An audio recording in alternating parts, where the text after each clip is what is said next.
गुरुवार व्रत की पूजा विधि। गुरुवार के दिन सूर्योदय से पहले उठकर सभी कामों से निवृत्त होकर स्नान करके पीले रंग के वस्त्र धारण कर ले। उसके बाद भगवान विष्णु का ध्यान रखते हुए व्रत का संकल्प लें। उसके बाद भगवान बृहस्पति देव की विधि विधान से पूजा करें। भगवान को पीले फूल, पीले चंदन के साथ पीले रंग का भोग लगाएं। चाहे आप जो भोग में चने की दाल और गुड़ ले सकते हैं। इसके बाद धूप दीप आदि जलाकर बृहस्पति देव के व्रत कथा का पाठ कर लें। इसके बाद विधिवत तरीके से आरती करके भूल चूक के लिए माफ़ी मांग लें। केले की जड़ में जल अर्पण करने के साथ भोग आदि लगाएं। उसके बाद दिन भर फलाहार व्रत रखें और शाम को पीले रंग का भोजन ग्रहण कर लें। बृहस्पतिवार व्रत कथा।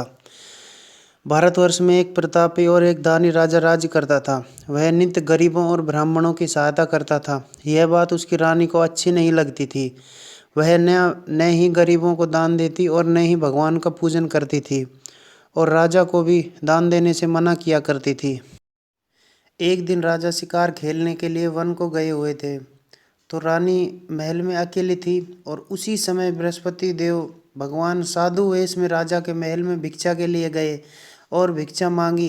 तो रानी ने भिक्षा देने से इनकार किया और कहा कि हे साधु महाराज, मैं तो दान पुण्य से तंग आ गई हूँ और मेरा पति सारा धन लुटाते रहते हैं। मेरी इच्छा है कि आप हमारा सारा धन नष्ट कर दें और फिर ना रहेगा बांस और ना बजेगी बांसुरी। साधु ने कहा, देवी तुम तो बड़ी विचित्र हो। संतान तो सभी चाहते हैं, पुत्र और लक्ष्मी तो पापी के घर में भी होने चाहिए।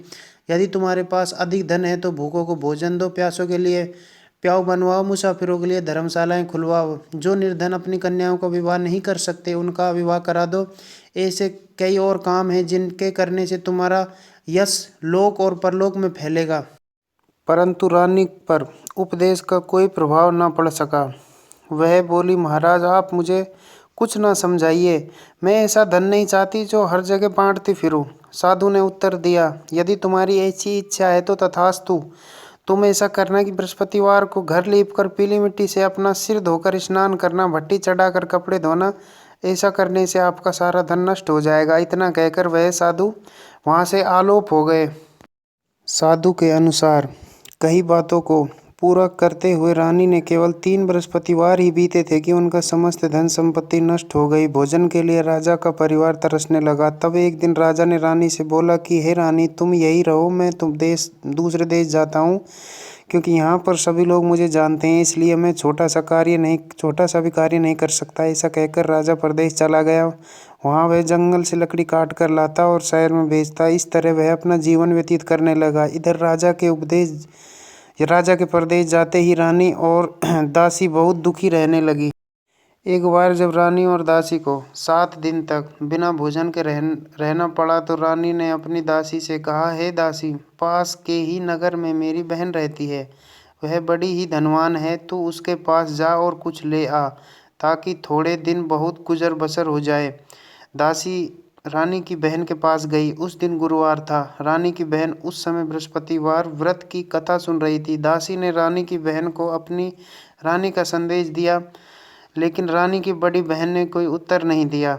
जब दासी ने रानी की बड़ी बहन को उत्तर नहीं मिला तो वह बहुत दुखी हुई और उसे क्रोध भी आया। दासी ने वापस जाकर रानी को सारी बात बता दी। सुनकर रानी ने अपने भाग को कोसा। उधर रानी की बहन ने सोचा कि मेरी बहन की दासी आई थी, परंतु मैं उससे नहीं बोली। इससे वह बहुत दुखी हो गई। कथा सुनकर और पूजन समाप्त करके वह अपनी बहन के घर आई और कहने लगी कि हे बहन, मैं बृहस्पतिवार का व्रत कर रही थी। तुम्हारी दासी मेरे घर आई थी, परंतु उस समय मेरी कथा चल रही थी। तब तक न तो उठते हैं और न ही बोलते हैं, इसलिए मैं नहीं बोली। कहो दासी क्यों आई थी? रानी बोली, बहन, तुमसे क्या छुपाऊं, हमारे घर में खाने तक को अनाज नहीं था। ऐसा कहते कहते रानी की आंखों में आंसू भर गए। उसने दासी समेत पिछले 7 दिनों से भूखे रहने तक की बात अपनी बहन को विस्तार पूर्वक सुना दी। रानी की बहन बोली, देखो बहन, भगवान बृहस्पति देव सबकी मनोकामना को पूर्ण करते हैं। देखो, शायद आप तुम्हारे घर में अनाज रखा हो। पहले तो रानी को विश्वास नहीं हुआ, पर बहन के आग्रह करने पर उसने दासी को अंदर भेजा तो उसमें सचमुच एक अनाज से भरा हुआ घड़ा मिल गया। यह देखकर दासी को बड़ी हैरानी हुई। दासी रानी से कहने लगी, हे रानी, जब हमको भोजन नहीं मिलता तो हम व्रत ही तो करते हैं, इसलिए क्यों न इनसे व्रत और कथा की विधि पूछ ली जाए ताकि हम भी व्रत कर सकें। तब रानी ने अपनी बहन से बृहस्पतिवार के व्रत के बारे में पूछा। उसकी बहन ने बताया, बृहस्पतिवार के व्रत में चने की दाल और मुनक्का से विष्णु भगवान को केले की जड़ में पूजन करें तथा दीपक जलाएं। व्रत कथा सुने और पीला भोजन ही करें, इससे बृहस्पति देव प्रसन्न होते हैं। व्रत और पूजन की विधि बताकर रानी की बहन अपने घर को लौट आई। 7 दिन बाद जब गुरुवार आया तो रानी और दासी ने व्रत किया। घुड़साल में जाकर चना और गुड़ लेकर आई, फिर उससे केले की जड़ तथा विष्णु भगवान का पूजन किया। अब पीला भोजन कहाँ से आए, इस बात को लेकर दोनों दुखी थे। चूंकि उन्होंने व्रत रखा था इसलिए बृहस्पति देव उनसे प्रसन्न थे, इसलिए वे एक साधारण व्यक्ति का रूप धारण कर 2 थाल में पीला भोजन दासी को दे गए। भोजन पाकर दासी प्रसन्न हुई और फिर रानी के साथ मिलकर दोनों ने भोजन ग्रहण किया। उसके बाद वे सभी गुरुवार को व्रत और पूजन करने लगी। बृहस्पति देव भगवान की कृपा से उनके पास फिर से धन संपत्ति आ गई, परंतु रानी फिर से पहले की तरह आलस करने लगी। तब दासी बोली, देखो रानी, तुम पहले भी इस प्रकार का आलस करती थी, तुम्हें धन रखने में कष्ट होता था, इस कारण सभी धन नष्ट हो गया और अब भगवान बृहस्पति की कृपा से धन मिला है तो तुम फिर से आलस होता है तुमको। रानी को समझाते हुए दासी कहती है कि बड़ी मुसीबतों के बाद हमने यह धन पाया है, इसलिए हमें दान पुण्य करना चाहिए, भूखे मनुष्यों को भोजन करवाना चाहिए तथा धन को शुभ कार्यों में खर्च करना चाहिए, जिससे तुम्हारे कुल का यश बढ़ेगा, स्वर्ग की प्राप्ति होगी और पितृ प्रसन्न होंगे।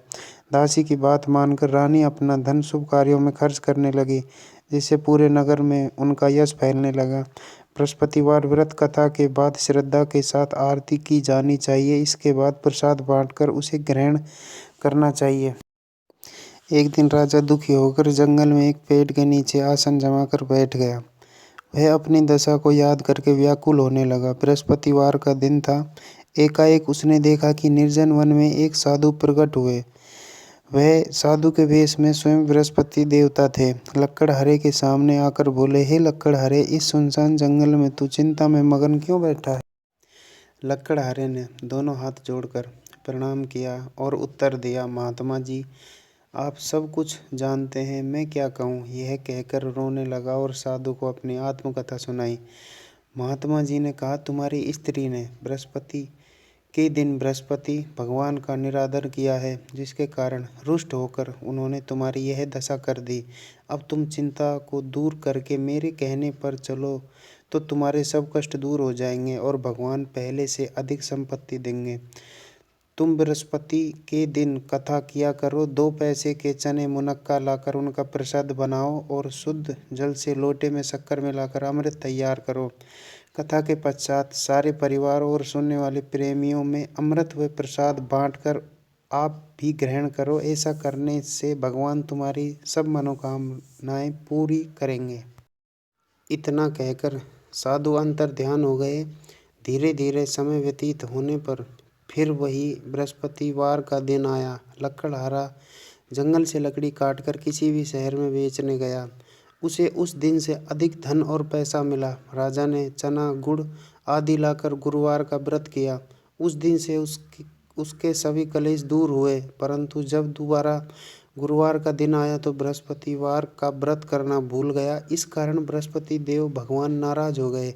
उस दिन उस नगर के राजा ने विशाल यज्ञ का आयोजन किया तथा शहर में यह घोषणा करा दी कि कोई भी मनुष्य अपने घर भोजन न बनावे, न आग जलावे, समस्त जनता मेरे यहाँ भोजन करने आवे। इस आज्ञा को जो नहीं मानेगा उसे फांसी की सजा दे दी जाएगी। इस तरह की घोषणा संपूर्ण नगर में करवा दी गई। राजा की आज्ञा अनुसार शहर के सभी लोग भोजन करने लगे, लेकिन लक्कड़हारा कुछ देर से पहुंचा, इसलिए राजा उसको अपने साथ घर लिवा ले गए और ले जाकर भोजन करा रहे थे कि रानी की दृष्टि उस खूंटी पर पड़ी जिस पर उसका हार लटका हुआ था। वह वहां पर दिखाई नहीं दिया। रानी ने निश्चय किया कि मेरा हार इस मनुष्य ने चुरा लिया है और उसी समय सिपाहियों को बुलाकर उसको कारागार में डलवा दिया। जब लक्कड़हारा कारागार में पड़ गया तब वह दुखी होकर विचार करने लगा कि न जाने कौन से पूर्व जन्म के कर्म से मुझे यह दुख प्राप्त हुआ है, और उसी साधु को याद करने लगा कि जो उसको जंगल में मिला था। उसी समय तत्काल बृहस्पति देव साधु के रूप में प्रकट हुए और उसकी दशा को देखकर कहने लगे, अरे मूर्ख, तूने बृहस्पति देव की कथा नहीं कही और इस कारण तुझे यह दुख प्राप्त हुआ है। अब तू चिंता मत कर, बृहस्पतिवार के दिन कारागार के दरवाजे पर 4 पैसे पड़े मिलेंगे, उनसे तो बृहस्पति देव की पूजन करना और सभी तेरे कष्ट दूर हो जाएंगे। बृहस्पति के दिन उसे 4 पैसे पड़े मिले। लक्कड़हारे ने कथा कही। उसी रात्रि को बृहस्पति देव ने उस नगर के राजा के स्वप्न में कहा कि हे राजा, तूने जिस आदमी को कारागार में बंद किया है वह निर्दोष है, वह राजा है, उसे छोड़ देना। रानी का हार उसी खूंटी पर लटका है, अगर तू ऐसा नहीं करेगा तो मैं तेरे राज्य को नष्ट कर दूंगा। इस तरह रात्रि को स्वप्न देखकर राजा प्रातः काल उठा और खूंटी पर हार देखकर लक्कड़हारे को बुलाकर क्षमा मांगी और लक्कड़हारे को योग्य सुंदर वस्त्र आभूषण देकर विदा कर दिया। बृहस्पति देव की आज्ञा अनुसार लक्कड़हारा अपने नगर को चल दिया। राजा जब अपने नगर के निकट पहुंचा तो उसे बड़ा आश्चर्य हुआ। नगर में पहले से अधिक बाग, तालाब, कुएं एवं बहुत सी धर्मशालाएं, मंदिर एवं आदि बन गई थी। राजा ने पूछा, यह बाग किसका और धर्मशाला किसकी हैं? तब नगर के सब लोग कहने लगे, यह रानी और बांदी के हैं।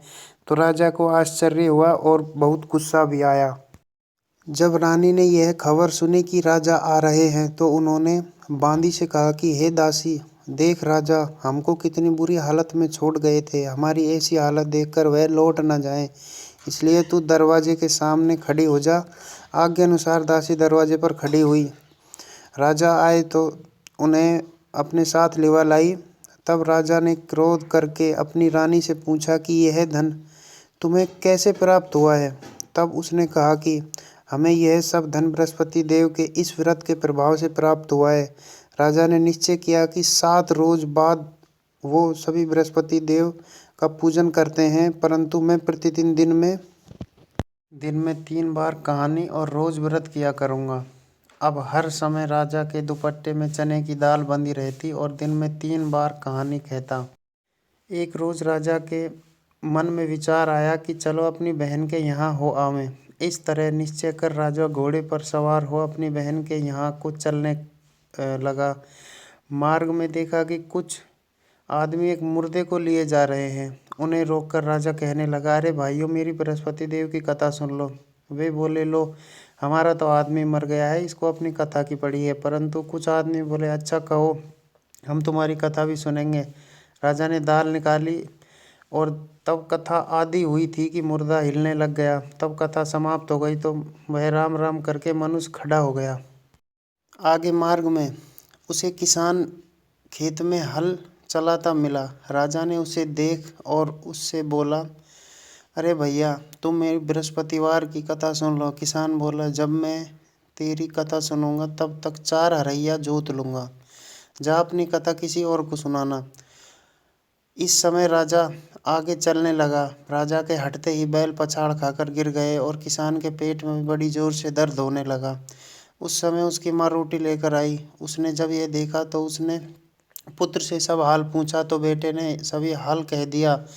तो बुढ़िया दौड़ी दौड़ी उस घुड़सवार के पास गई और उससे बोली कि मैं तेरी कथा सुनूंगी, तू अपनी कथा मेरे खेत पर चलकर ही कहना।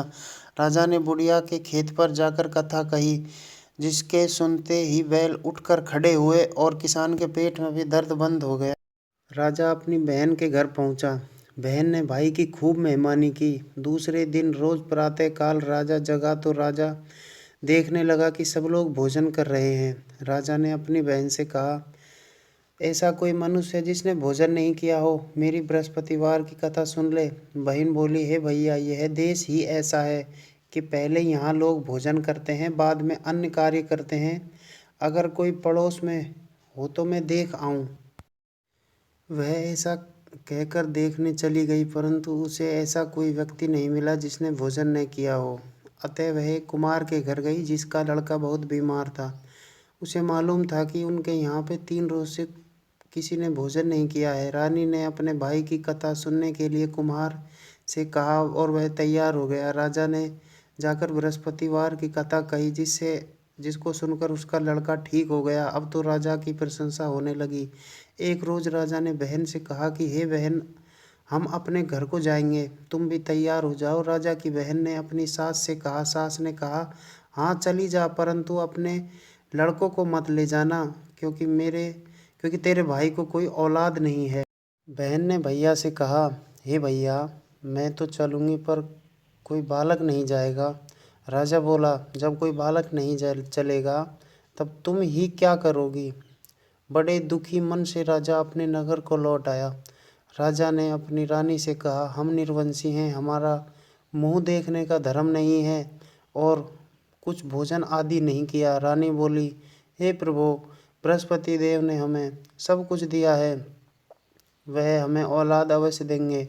उसी रात को बृहस्पति देव ने राजा के स्वप्न में कहा कि हे राजा, उठ, अभी सोच त्याग दे, तेरी रानी गर्भ से है। राजा की यह बात सुनकर बड़ी खुशी हुई। 9वें महीने में उसके गर्भ से एक सुंदर पुत्र पैदा हुआ। जब राजा बोला, हे रानी, स्त्री बिना भोजन के रह सकती है पर बिना कहे नहीं रह सकती। जब मेरी बहन आवे तो तुम उसे कुछ मत कहना। रानी ने सुनकर हाँ कर दिया। जब राजा की बहन ने शुभ समाचार सुना तो वह बहुत खुश हुई तथा बधाई लेकर अपने भाई के यहाँ आई। तभी रानी ने कहा, घोड़ा चढ़कर आई तो नहीं आई, गधा चढ़ी आई। राजा की बहन बोली, भाभी, मैं इस प्रकार न कहती तो तुम्हें औलाद कैसे मिलती। बृहस्पति देव ऐसे ही हैं, जैसी जिसके मन में कामनाएं हैं सब वे सभी को पूर्ण करते हैं। जो सद्भावना पूर्वक बृहस्पतिवार का व्रत करता है तथा कथा पढ़ता है अथवा सुनता है, दूसरों को सुनाता है, बृहस्पति देव उसकी सभी मनोकामनाएं पूर्ण करते हैं। भगवान बृहस्पति देव उसकी सदैव रक्षा करते हैं। संसार में जो मनुष्य सद्भावना से भगवान जी का पूजन व्रत सच्चे हृदय से करते हैं तो उनकी सभी मनोकामनाएं पूर्ण करते हैं। जैसे सच्ची भावना से रानी और राजा ने उनकी कथा का गुणगान किया तो उनकी सभी इच्छाएं बृहस्पति देव जी ने पूर्ण की थी। इसलिए पूर्ण कथा सुनने के बाद प्रसाद लेकर जाना चाहिए। हृदय से उनका मनन करते हुए जयकारा बोलना चाहिए। बोलो बृहस्पति देव भगवान की जय। बोलो विष्णु भगवान की जय।